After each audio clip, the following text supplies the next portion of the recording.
এবার 9 বছর বয়সী মেয়েকে বিয়ে দিতে পারবে পরিবার, এমনই এক প্রস্তাব এসেছে ইরাকের আইন বিভাগ থেকে, যার ফলে ইরাক জুড়ে চলছে প্রবল আলোচনা সমালোচনার ঝড়। দর্শক, একই সাথে ছেলেদেরও বয়স কমিয়ে আনার প্রস্তাবও করেছে ইরাক পার্লামেন্ট। কিন্তু কেন আর কি সেই আইন, কি বলা হয়েছে এতে, সবকিছু নিয়ে বাজ নিউজের এই প্রতিবেদন। তবে বিস্তারিত যাওয়ার আগে অবশ্যই উপরের ফলো বাটনটি প্রেস করতে ভুলবেন না। ইরাকে বাল্য বিয়েকে বৈধ করতে চাপ দিয়ে আসছিল শিয়া ইসলামী দলগুলো, সেই চাপে এবার মেয়েদের বিয়ের বয়স 18 থেকে কমিয়ে মাত্র 9 বছর এবং ছেলেদের 15 বছর করার প্রস্তাব দেয় পার্লামেন্ট। এই আইন পাশ হলে 9 বছরের মেয়েকে বিয়ে করা বা দেওয়ার আর কোনো আইনগত সমস্যা থাকবে না ইরাকে। তবে এই আইনকে ভালোভাবে দেখছে না নারী সমাজ, এমনকি সুশীল সমাজের সদস্যরা। তাদের মতে এই বয়সে মেয়েরা থাকবে মাঠে আর পড়ার টেবিলে। এমনকি তারা মনে করেছেন এই আইনে নারীদের সম অধিকার থাকছে না, ঝুঁকিতে পড়বে স্বাস্থ্য,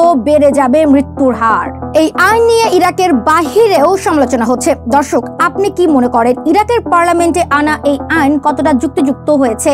মতামত জানাবেন বাজ নিউজের কমেন্ট বক্সে। দেখছিলেন বাজ নিউজ, ধন্যবাদ।